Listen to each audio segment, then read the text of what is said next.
And good afternoon, everyone. I'm delighted to be here. Thank you so much for joining. There's quite a few more booked on, and they'll be joining us. I'm just going to start, and they can join us along the way. Today, I'm talking about the issues around sleep, and I've written my title there, "Sleep is Your Superpower," because it really is. What I want to do today is come up with some solutions so we can help people sleep better.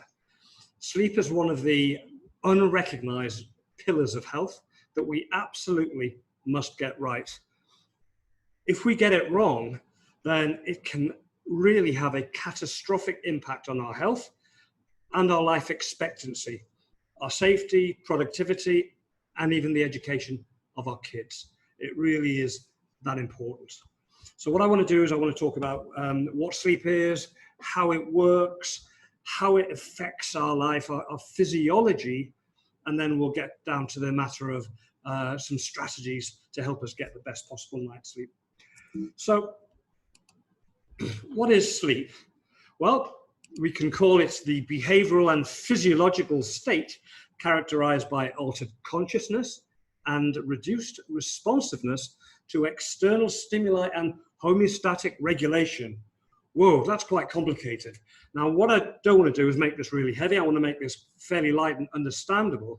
So let's just think about it in this way. I think we all know what this means. We all know what it's like when we are drained of energy. We've all had to do all-nighters at some stage, and our resources are depleted. Now, it's a fact that a third of adults at any one time are suffering from insomnia, chronic insomnia. And the effects of this bioaccumulates, which means it builds up. So what we can't do is just suddenly have one good night's sleep and it's like a reset. It doesn't work that way. We've got to consistently have a good night's sleep. So it's okay to miss the odd night and have a few late nights, but we need to get back on track on a regular basis. So this is what we're going to cover today. So I really enjoy presenting this body signal program because really what we need to do is start to take more notice of how our body communicates with us. And I want you to start thinking of insomnia or lack of sleep or fatigue. These are symptoms, and you experience these symptoms, and it's your body giving you a signal. And I really want you to start thinking about what's happening underneath the surface, because this body signal, this tiredness, the fatigue, the insomnia, that's what you experience on the surface. But underneath the surface, there's stuff going on that we really need to correct. Okay? We're living in a very, very unnatural life, and modern life is totally awesome, but we know that we're not eating the way we're designed to, or moving the way we're designed to. We're not thinking the way we're designed to, and we're definitely not sleeping the way that we were designed to. Modern life is getting in the way, and many of us are now suffering from stress. And since I've been in Singapore, I really do realize how stressed people are. And these stresses come from all directions. And we can break it down, if you like, to the 3 T's. Thoughts, this is what we perceive. Our anxiety, our fears of money and work. And what about technology, all those fears and anxieties that brings on. But there's also toxins. These are stresses of things from the outside that we bring into our bodies. So toxins, where do they come from? Well, they're everywhere. They're in our food. They're in the air. They're in the water that we breathe. The chemicals in our homes. They're literally everywhere. This affects our physiology, and our physiology will ultimately drive our state, and that affects our sleep. And then, of course, there's the 3rd T, which is traumas, and I talk a lot about that being a chiropractor. A lot of the trauma nowadays is coming from bad posture.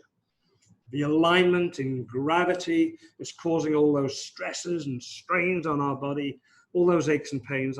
Many of them are coming from a life of sitting at a computer, a life without movement, but then this bad alignment causes all this stress to build up in our body. And this is affecting our sleep enormously. So to really get the most out of this talk, we need to understand what regulates our sleep. So our sleep is governed by various things. One is our homeostatic regulation. Homeostasis is our body's desire to be in balance. And as we come out of balance, your body's always trying to get you back into balance, and it will do whatever it takes. So if we're running low on battery, then our body's going to do what it can to try and recharge itself. So this involves our homeostatic regulation. And then, of course, there's our circadian rhythms. Now, our circadian rhythms is basically our relationship with the sun. And what you can see in the graph here, you see early in the morning, cortisol is very high. So cortisol is our stress hormone. And that's in the morning we wake up, the cortisol is very high. It's preparing us for the stresses of the day. It's raising our heart rate. It's getting us ready for the day. But you'll notice that what's happening in the morning is that the melatonin, which is the sleep hormone, is very low. And that's low all the way through the day until our senses start to perceive the fact that it's getting late in the day. Now, in our brain, we've got something called the hypothalamus, which is how all our sensory input into our brain, the hypothalamus is the gatekeeper, if you like. So at the end of the day, the hypothalamus realizes that we're getting tired, it's getting late in the day, so it starts to raise the melatonin levels, and it releases a very powerful inhibitory neurotransmitter called GABA. And this basically inhibits the body. It starts to wind things down, putting us in a state where we can gradually slip into sleep. Okay, these are the natural cycles that we absolutely must be going through on a daily basis. And we want to do whatever we can to promote and support these systems. So we'll talk about that very much so today. So when we sleep, most of us realize that there are some sorts of stages of sleep. And yes, absolutely. There are 5 of these very complex, dynamic processes of cycles as we go through sleep. And we tend to go through this cycle of these 5 stages between 4 and 6 times every night. So let's just run through them so we understand what they are. So stage 1 is when we first fall asleep. It's a transitionary period where our heart rate slows down, our temperature just drops, and our heart rate and breathing, it all slows down. We're not in a deep sleep yet. As we go into stage 2, again, our heart rate and our blood pressure, it all drops further. And we tend to spend an awful lot of time, about half of our sleep time, in these early stages. Now, if we get through this and we're not awoken, because these are early stages, we're easily awoken, then we get into the stages 3 and 4. So again, what's happened is that gradually our brain waves are changing, they're slowing down, our respiration slows down even more, blood pressure drops even more, and we come into stage 3 and 4. When we get to stage 4, we are in a state where the best stuff happens. This is when we get into the real restorative sleep. And this is the magic bit that we must spend time in. And ideally, we spend about a quarter of our night in this stage 3 and stage 4. This is the restful sleep. And very important things are happening. The most important thing, I believe, is that this is where growth hormone is released by our body. So this growth hormone is very, very, very, very important, because this is when our body does all its healing. It restores itself. Any damage that's happened to us during the day, all that, when you've been to the gym and you've broken down some muscle, that growth hormone is going to repair the body, and you're going to come back stronger than you were before. At the same time, there's other things happening with that growth hormone. If you've been thinking about something very deeply, then you get all the changes in the brain.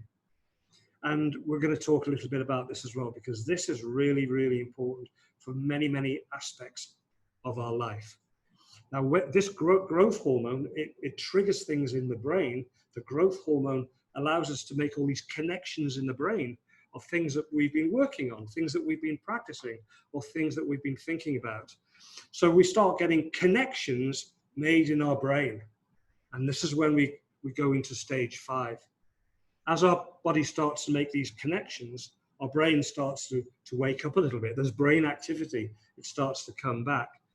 And this is where we might have some dreams, because as we're getting these connections which are being made in our brain, then it can access parts of our brain. And then we can start having strange memories from the past. It can come into our mind. So this is why we dream, because connections are being made, and it's a very important part of our sleep. Some people think they don't dream, but I assure you they do, because it's part of normal physiology.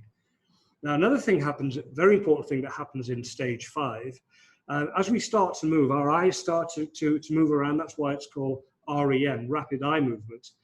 But when we're having these dreams, just so to make sure that we don't enact these dreams if they're scary, or we don't want to get out and run down the road or anything like that. So what happens is that our muscles tend to be paralyzed during this period.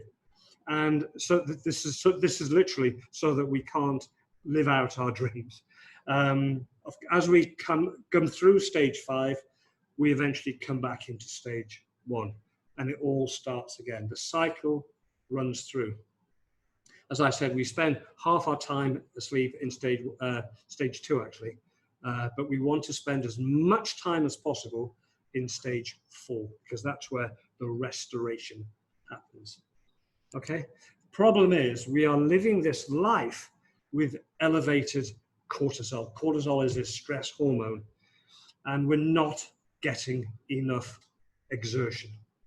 We are literally designed to move. I heard somebody say to me once that, the reason why people are finding it hard to sleep is they're literally not lifting enough weight, or they're not using their body enough. And I know certainly that when I go to the gym, if I have a really good session during the day, I am going to go and sleep much better that night. So we are really designed to move during the day and rest at night. Again, this forms part of our circadian rhythms. Okay? But this sleep deprivation thing is something that is one of the most important aspects of health in Singapore right now, especially during these times of COVID. There's a lot of cortisol in people running around in people's veins. So let's talk for a moment about why it's so important for your brain. I mentioned before that when you get this growth hormone, it helps us develop, and it makes these brain connections. And there's greater activity in the brain, and this creates a situation where we've got more creativity. If you think about Singapore, all the beautiful towers of power, all the beautiful art and everything around the island, well, much of that was thought up by human brains. And if these amazing architects were suffering from sleep deprivation, they would not be as creative. And if you've been thinking, we've all heard of that expression, I'm going to sleep on it. And it's absolutely true. If you've been thinking about something during the day and you can't quite get the answer, then sleep on it. And more likely than not, that these connections will happen, and suddenly the answer will pop into your mind. I think it's great. You will certainly make better decisions after a good night's sleep, and creating memories. This is really, really, really important. Our brain has got something called the hippocampus. It's right there in the middle there. And this is the gatekeeper of our memories. All the time we're bringing things into our brain, and initially it goes into the hippocampus, and it goes into short-term memory. But the way it works is that we've actually got to get enough sleep, and that sort of wrings out the sponge, so the sponge can absorb all this information. So think about that. So if you sleep well, you're emptying the sponge so that you can take in more memories the next day. But also when you sleep, the hippocampus can then move this information from short-term memory into the long-term memory. Okay, so people that are suffering from sleep deprivation and just not getting enough sleep, they do find it affects their memory enormously. So of course, this is very, very important for our kids studying for their very important exams. They need to be in bed. They need to be getting enough hours. So we have this world of sleep deprivation. It's slowing down our thinking processes. It's causing confusion. It affects our decision making. We all know that we don't make good decisions after a poor night's sleep. And it increases the depression that we live in, slowing down reaction times, having all these negative effects. It's decreasing our vitality. And I think we all want to be as vital in our lives for as long as possible. I think we all know that. And there's a question there, could we all be sleep deprived? Well, I do wonder, because when I talk to people, everybody I meet seems to tell me at the moment that they're not sleeping so well. So some terrible things have happened on the planet due to sleep deprivation. We all know, we've all heard about Chernobyl, the nuclear accidents. Well, the Challenger, when the space rocket blew up, that was also due to human mistakes, due to sleep deprivation. The Exxon Valdez disaster, when all that oil was spilled into the Gulf, and numerous aeroplane disasters over the years have been attributed to sleep deprivation. So this really is very, very important. We're now living in a world where more and more people are suffering from cognitive decline, dementia, Alzheimer's, Parkinson's. Well, sleep deprivation is one of the things that is guaranteed to accelerate this process. Many of you will have heard of Margaret Thatcher, the famous Prime Minister of England. She was very famous for only needing about 3-4 hours sleep. This is what she thought. Unfortunately, she suffered from terrible dementia at the end, and she paid the price of pulling all those all-nighters. There is so much knowledge about this subject now. There's been so much research, so many research papers. We have to take it as gospel. When it comes to health, our health is all about balance. And I always talk about this big word, homeostasis. Our body's always trying to bring itself back into balance. And one of the things that it really needs to be doing is rebuilding itself, regenerating itself on a daily basis. And we do that with that growth hormone in stage 4 of our sleep. Very, very, very important. I do know that most people in Singapore, well, certainly many people in Singapore are suffering from poor sleep. And when we look at the numbers, we know that a huge proportion of people end up suffering from chronic degenerative conditions, which can be avoided. Recently, we've had to add mental health and debilitating headaches to this list. And these are all exacerbated by this major factor of sleep. So what about heart health? We know that heart disease, cardiovascular disease is one of the main problems. Well, when we have good sleep, then what happens? Our heart rate drops, remember? Our blood pressure drops.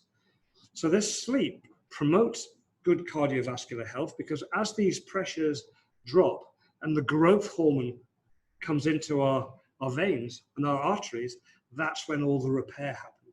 So literally the insides of our blood vessels are being repaired on a daily basis if we're getting enough sleep. All right, really, really important. I think it's really worthwhile even monitoring sleep. And there are all these very clever tools nowadays, whether it be Apple Watches, Fitbits. I've got my Garmin. I can check my sleep. I do it from time to time. They are pretty accurate. And I think it's really worth just making sure that we've got a good pattern of sleep. And if not, we can start to do take some healthy steps.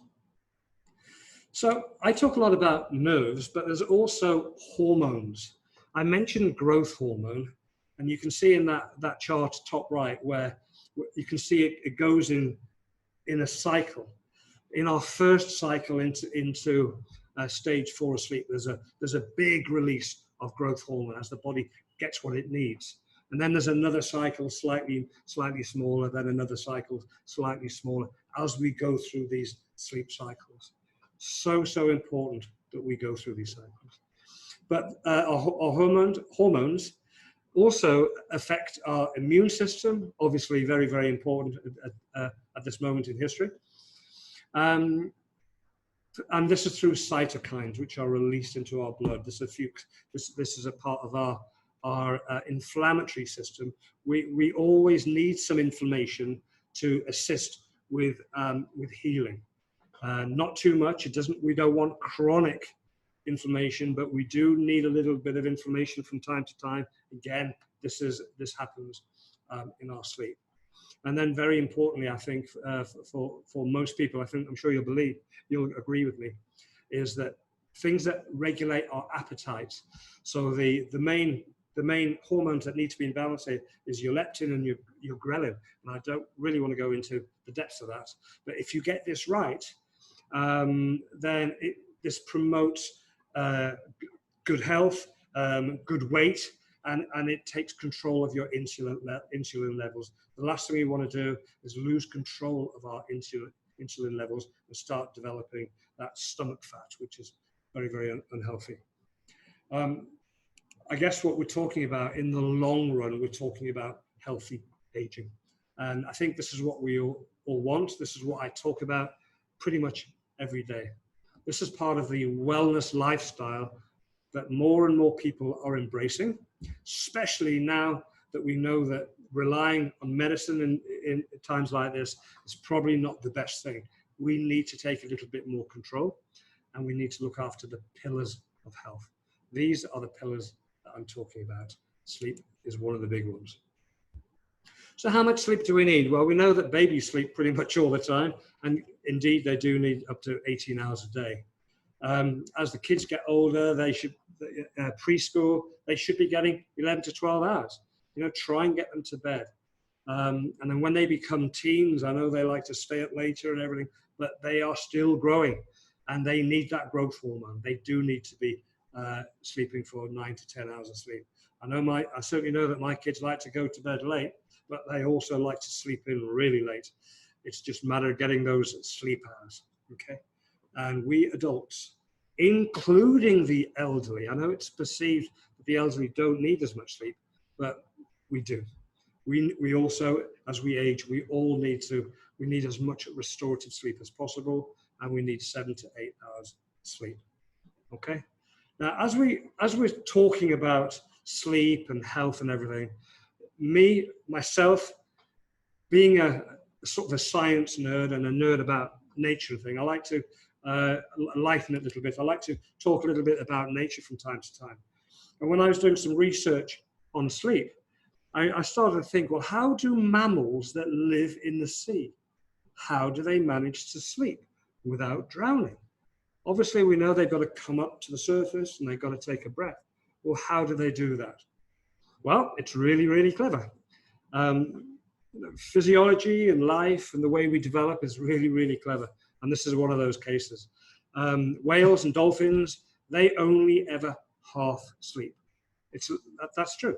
Half of their brain shuts down and it goes to sleep, and the other half retains its cortical activity just enough so they can retain enough consciousness to come to the surface and take a breath and come down again. So they're not fully awake, they're not fully asleep, but one side of the brain shuts right down. It's really clever. And then gradually the two hemispheres of their brains changes, then the other half goes to sleep and the other half keeps them breathing. It's really clever. I thought I'd slip that in because it's It's a beautiful little thing from nature. So let's talk about some tips. I mentioned before that we are meant to move, and it's true. If you spend too much time sitting, you're not exercising your body, you will not sleep as well. So I really, really do just make sure that you get enough activity in your body. And you need that for many, many reasons. Certainly your heart health and your strength of your muscles and everything. But it's going to really help you in every way, including sleep. Don't sleep too late, certainly not within the last couple of hours before bedtime. Obviously, we know that avoiding caffeine and anything that stimulates the body, cigarettes, obviously they're obviously a no. But what about those soft drinks that maybe your kids are having?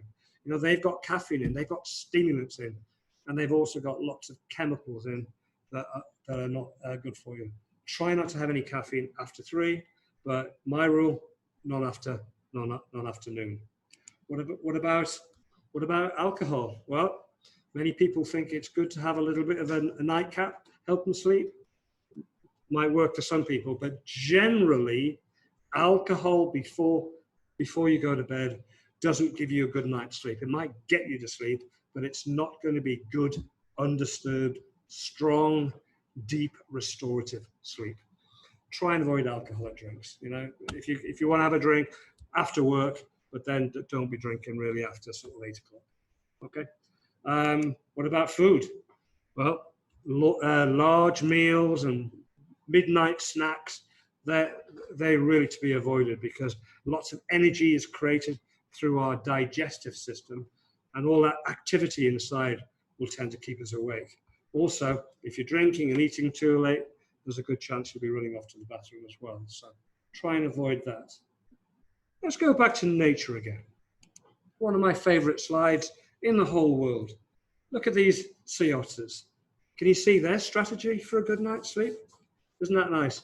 What they have to do, because they sleep floating on their backs, they have to hold hands. And sometimes if they got their little kids, they have their little kids on their tummy and they hold hands with their spouse. Isn't that nice? So in the morning, they're all together as a family unit. How beautiful is that? So what about medications? Are they good? I don't think so.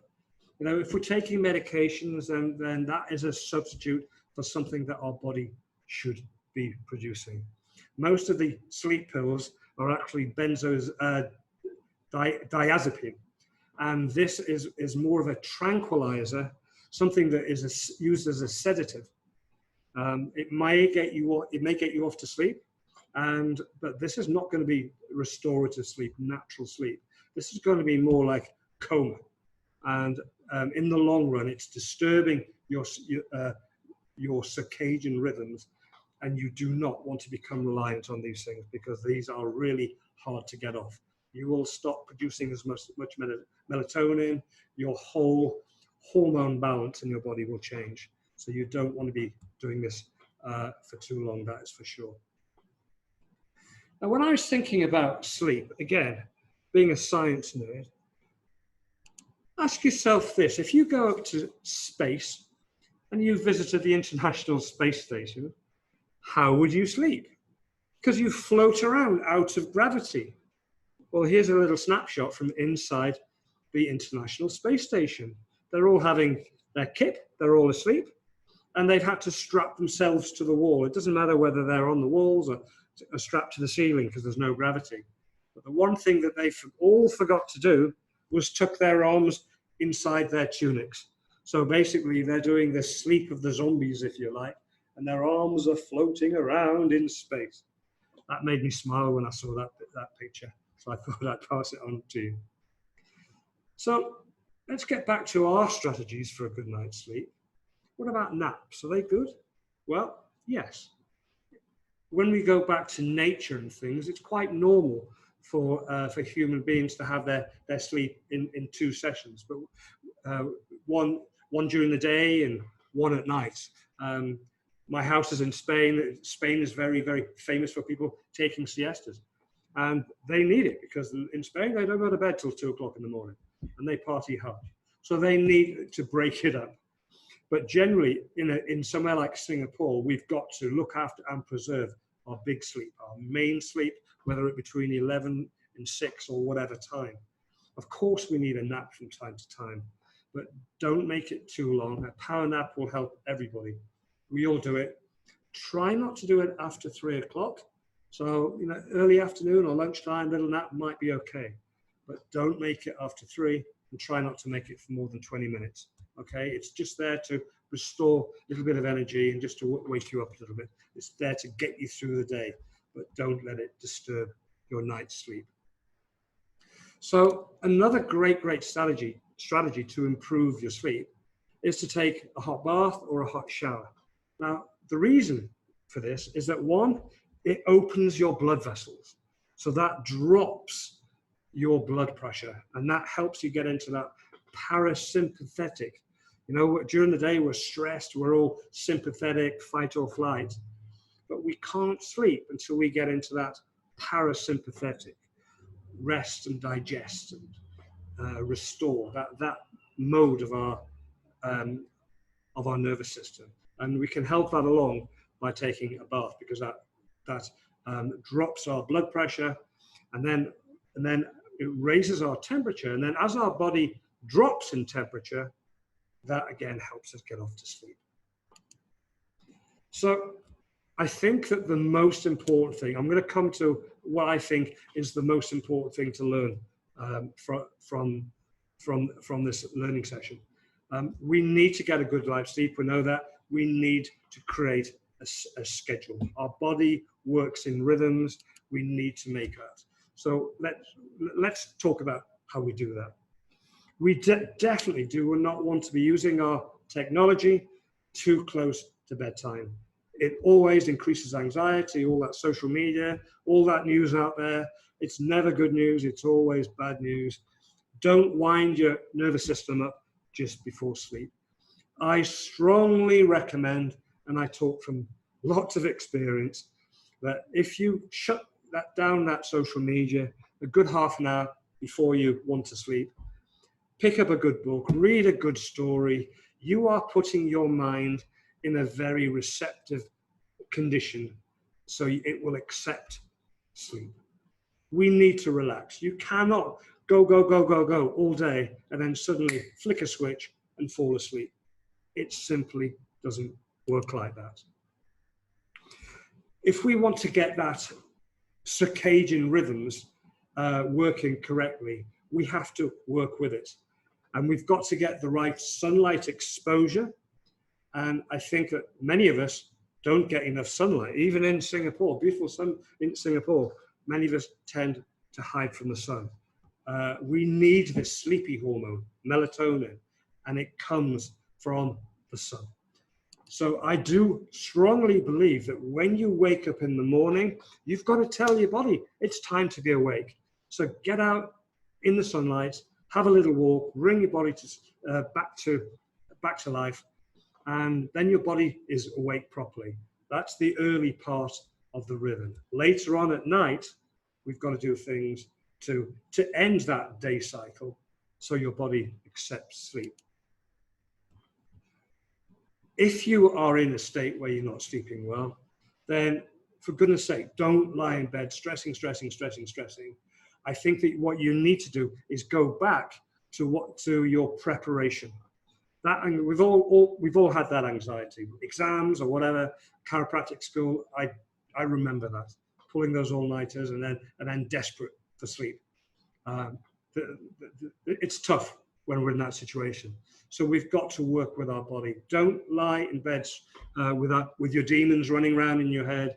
You've got that book that you had. Just pick your book, go and sit on the sofa, read another chapter of that book, and you will slide back into that receptive physiology that will allow you to get back to sleep. Don't just stress. It's bad. So what I want to do is this is lots and lots of research have been done though. This is what works. If you are finding it difficult to sleep, and this is becoming a chronic situation, then you have got to get back into the rhythm. And I call this the rhythm method, but this is the circadian rhythms that we must reestablish. So this has been well thought out, well practiced. This works. So just let me run through. What we've got to do is create the rhythm. And we've got to create a nice flow during the bed and night and bed and sleep and awake time. So ask yourself, what time do you need to be up? For me, it might be 7 o'clock in the morning. 7 o'clock, that's what time I need to be up. So then ask yourself, how many good hours sleep do you want? Now, we know that we need 7 or 8 ideally, but if you are suffering from insomnia, you might say, oh, I would die for 6 good hours, right? So we'll say 6 hours is what you want. So I'm now saying that we want to be up at 7 and you want 6 good hours. So do not enter your bedroom until 6 hours before it's time to wake up. Before that, you've got to run through your healthy bedtime routine, which we will come to in one moment, and then do a sleep diary. Write this down every day in the morning. What time did you go to sleep? How much sleep did you get? Because what you need to do eventually, because this routine, this will work. It will work. If you don't have your naps late in the day, don't do that. Don't allow yourself to go to bed too early. I know this might be counterintuitive. You might think, oh, I'm so tired. I'm going to go to bed at 6 o'clock in the afternoon. And you know what's going to happen. You're just going to toss and turn. It's not going to be quality. And you're going to go into that tortured mind. So put it off until you are really, really tired. And then after your bedtime routine, then go to bed. So I'm saying, if you want to be up at 7, don't go to bed until 1 o'clock in the morning. Take all that fatigue into your bedroom and then sleep. And if you do this routinely, you will set up these circadian rhythms. You need the sunlight in the morning. You've got to start turning the lights down sort of at half an hour before bedtime. You've got to read that book. You've got to get off the social media. You've got to prepare yourself. Don't be taking coffee. Don't do all the things that we know is wrong. Gradually, you will get into the rhythm and you'll start getting close to that 6 hours. Now, we want to gradually increase that. So once your sleep diary, tells you that you're getting about 90% of that sleep time, that desired 6 hours, then you can bring your sleep, your to bed time 15 minutes earlier. So now, instead of going to bed at 1 in the morning, you go to bed at 1:45. And then you keep going. You keep going and you wait until that's a nice routine as well. And once you're doing 90% of that, you bring it forward another 15 minutes only. Now you've got to allow this to happen. This has been tried and tested so many times in so many sleep clinics. This works, but you've got to go through it, and you've got to go through it for long enough for your body to accept it and to make these habits, to get into this routine.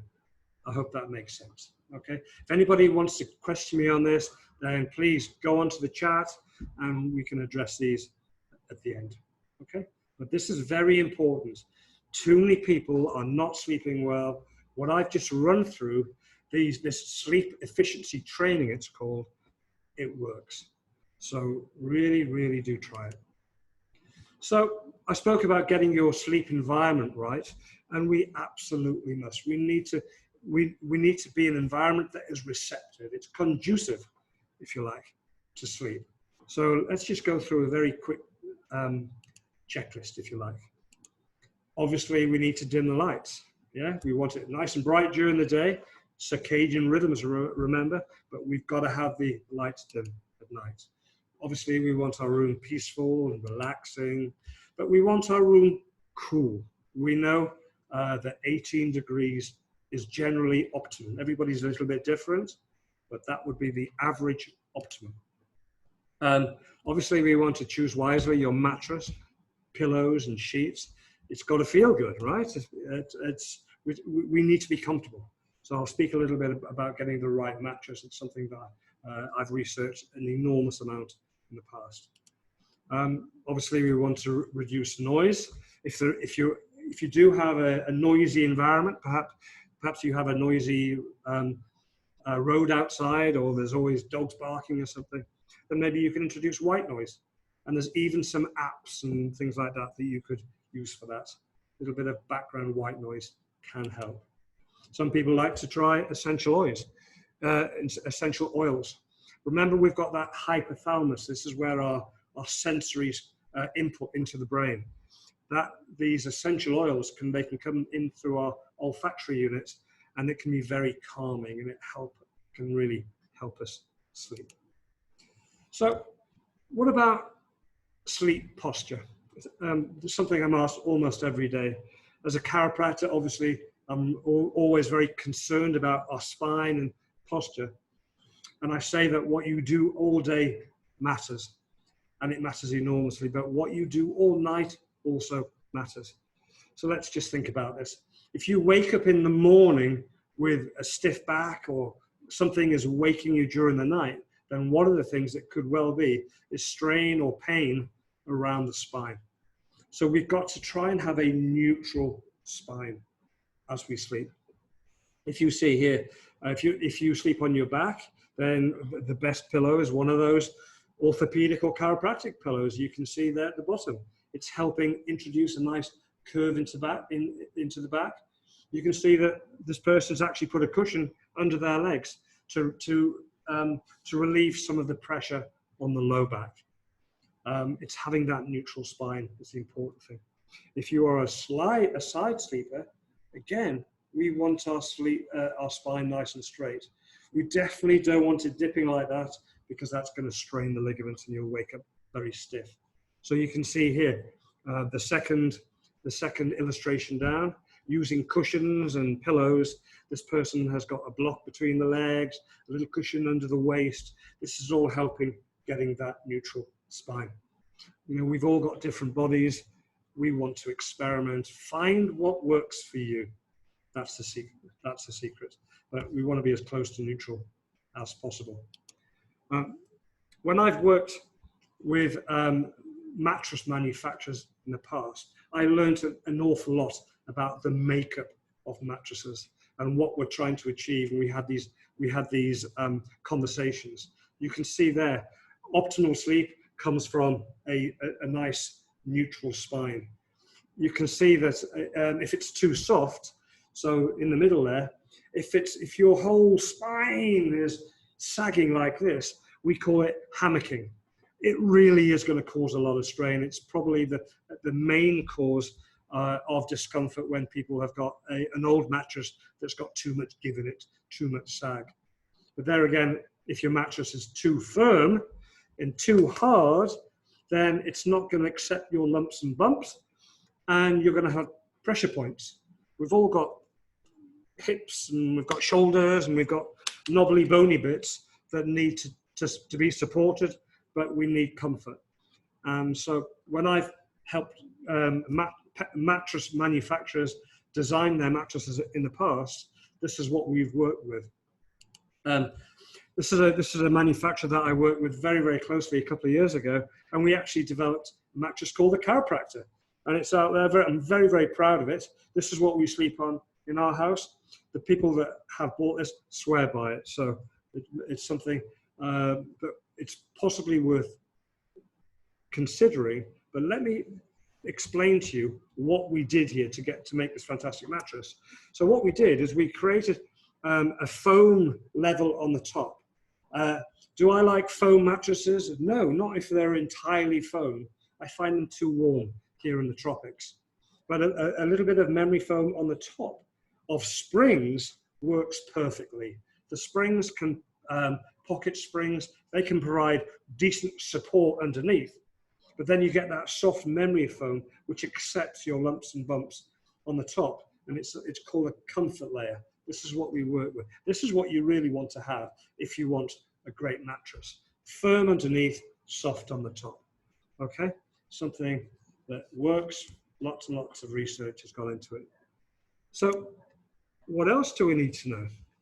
Well, one thing for sure, we live our life through your nervous system, through our nervous system. It's our nervous system that generally either helps us sleep or prevents us from sleeping. If we're anxious, it's our nervous system preventing sleep. If we have pain, it's our nervous system giving us messages, and it's waking us up. If we're not comfortable, we're going to keep waking up.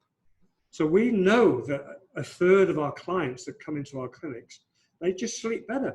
They've told us consistently.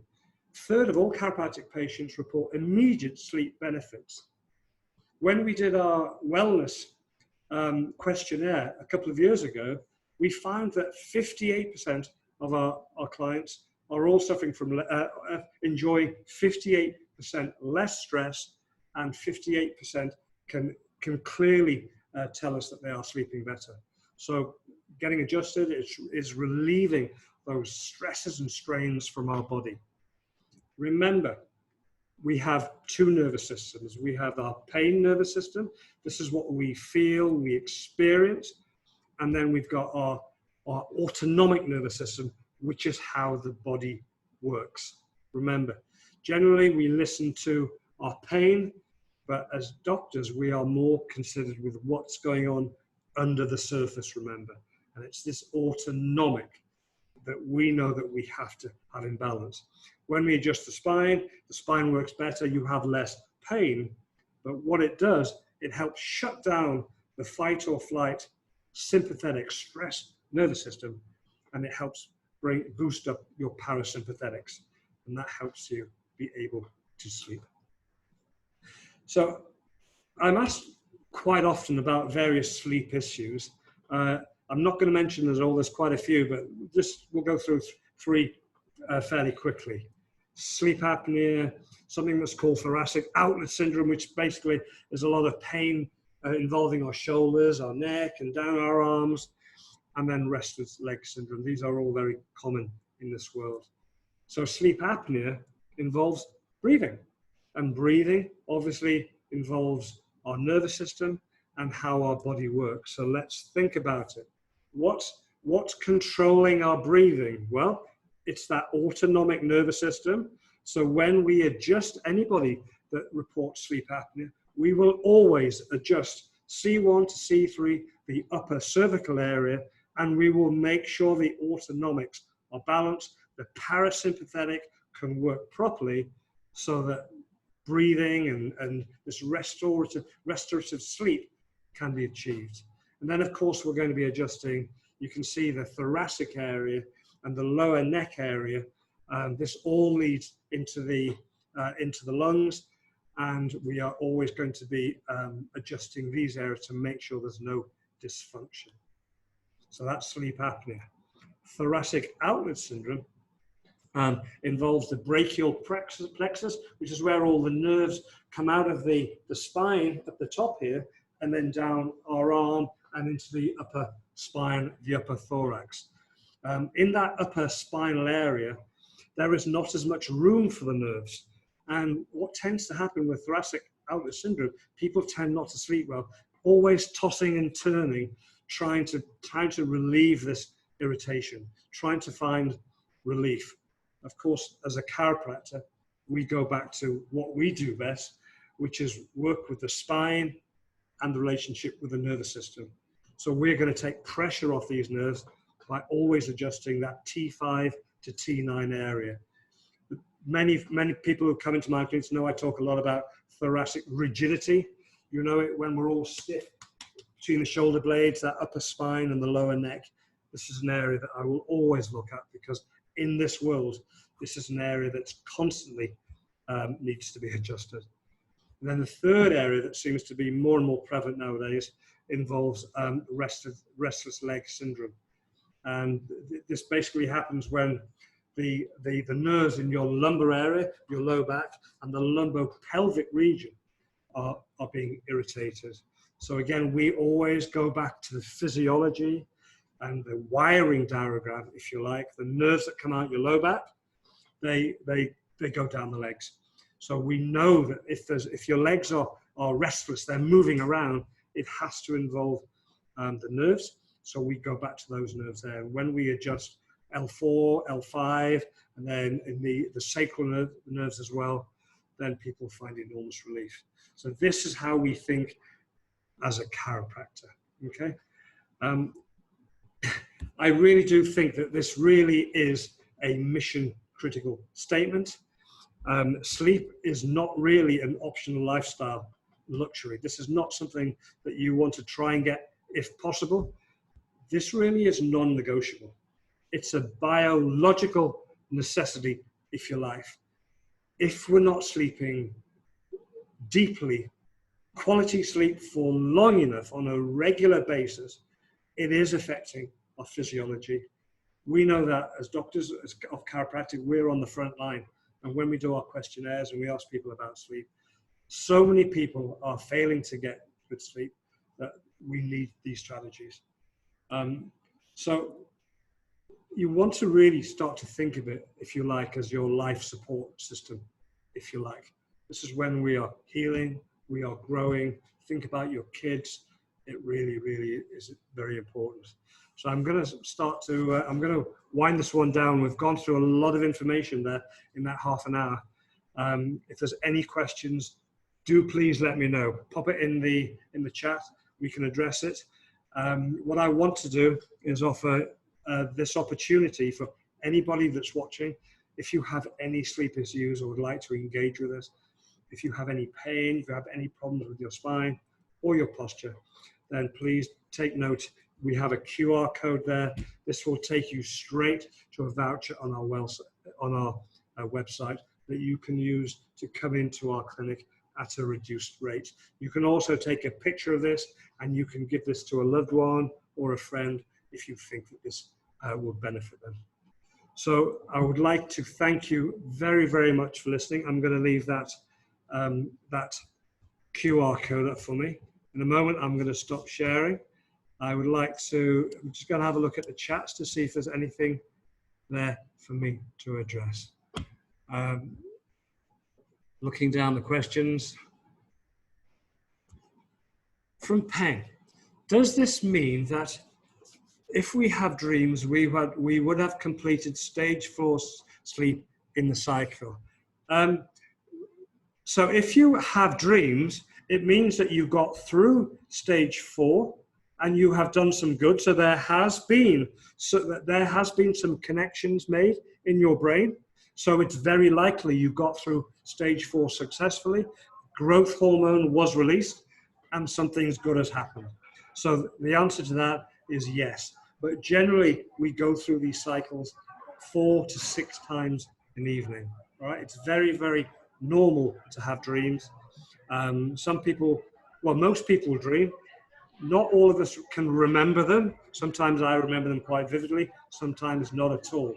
But usually I can think in the morning like, yeah, I definitely dreamt last night, but I can't for the life of me remember what I was dreaming about. How many hours of deep and light sleep a person needs on average? Well, generally, if we add all those cycles together, I'm going to stop this. I'm just going to stop the share. There we go. So hopefully you can see me now. As we go through these cycles over and over again, generally phase 2 of the cycle, we're generally in that for about half of the period we're asleep. So that's half the time is fairly light. We are slowing down our respiration, our blood pressure, everything is slowed down. We're still fairly easily awoken, but we have to get through that. People that are very light sleepers don't manage to get through that. They don't get the quality into that 3, 4, and then 5. So we do spend a lot of time in light sleep. That's half the night. But generally, we want to spend about a quarter of our night in those later stages, at stage 4 and stage 5. Okay, that's when all the good stuff happens. Does people that snore sleep worse than people who don't snore? Well, actually, this is a very, very good question. I could make a little bit of a joke and say that the people that snore are definitely asleep, and it's the people around them that tend not to sleep so well. I do know that because I used to be a snorer myself. I'll tell you in a moment how I prevent it. The people who tend to snore have either got something wrong with their passageways, or they have sinus issues. Something that causes inflammation of the sinuses are irritants. The big one on this planet is milk, dairy. When I gave up dairy, I stopped snoring. When my daughter gave up dairy, she stopped snoring. So anybody that is a snorer, please just try giving up dairy. And I mean in its entirety for a week or so. Just try it. I bet you something will change. And probably if you're a snorer, you'll probably find that you're breathing easier. If you are a snorer, does it mean you're not getting into that deep sleep? Well, it can do. It depends what has caused it. Many people snore because they have been drinking, for example. Now, again, you're not getting into deep restorative sleep if you've been drinking. You might be sleeping on your back, you might be snoring your head off, but you're not in that deep restorative. So there is no rule, actually. If you are a snorer or not, we can't tell whether you're getting into that deep sleep. But as a general rule, if you are a snorer, then think about drinking, think about the position you're sleeping in, try to sleep on your side, trying to get your head back and open your airways, and try and cut back on dairy. You'll probably find that it will help. Looking down some more of these questions. So some good questions here. Good questions. How many hours of sleep and light sleep on average? For people who have a lot of dreams and wake up tired, is it because you went straight from stage 1 and 2 and straight to 5? A lot of dreams and wake up tired. I think not. I think normally we have to go through these. Everybody's different. Everybody will spend different amounts of time. We have to look at what is average. Generally, it's not normal to go from 1 to 2 to 5. It's not normal to go straight from non-REM to REM. REM is when your eyes start to move like crazy and your blood pressure starts to rise. Normally, you have gone through 3 and 4, and there has been some action with the hormones that has caused this change in your physiology that's brought you into stage 5. So I think not many people would go straight from 1 and 2 straight into 5. So I hope that answers that. Does it matter when you hardly move during your hours of sleep? No, it doesn't. Some people move an awful lot. Some people don't move much at all. Again, I mentioned before that when you are in REM, this is a time when you tend not to move because your muscles tend to be somewhat inhibited by your brain, and that's so that your brain doesn't really want you sleepwalking and doing all manner of things when you're having these nightmares. But some people do move more, toss around a bit. Again, if you toss around an awful lot, think about your mattress, perhaps, and then just think about what we've gone through. Why is that? Is it normal for someone who has scoliosis off initial adjustments to not be able to feel discomfort and not being able to sleep well? Let me read that again. Is it normal for someone who has scoliosis after initial adjustments to not be able to feel discomfort and not be able to sleep well? So it's quite normal for somebody who has scoliosis to have some aches and pains because they hold more tension in their spine. After the adjustment, that will tend to release a lot of this tension. But when we do adjustments, there can be a little bit of aching, and that would be normal. If joints have not been moving properly for a while, we come along and make the move, it can be a little bit achy, but just for a short time. It would be normal for people to sleep better after adjustment. This would be normal. Again, everybody is slightly different. If, as I said, if somebody is getting a little bit of discomfort because we're helping them with a spine that's got some degeneration, then there may be a few nights of discomfort as we get through that. But this wouldn't last long. People generally, I'm talking about 98% of people will generally sleep better and will certainly have less discomfort. This would be normal. Obviously, everybody's a bit different, so do mention it. If you come into our clinic, do mention it, and we can talk around it. My family member sleeps only for about 3 hours a night and tries to catch up on sleep during the day. Yeah. I am surprised you mentioned try not to sleep more than 30 minutes during the day. Can you kind of elaborate a little? Yeah, well, I sort of mentioned this before. In some parts of the world, they do sleep more during the day.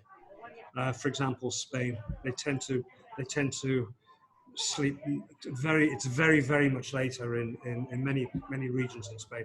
They're not going to bed till 2 or 3 o'clock, and then they're up early for work, so they will have a siesta, and they break their sleep down into 2 long sessions. That is normal for them, and people can live that life in Singapore. Many people do.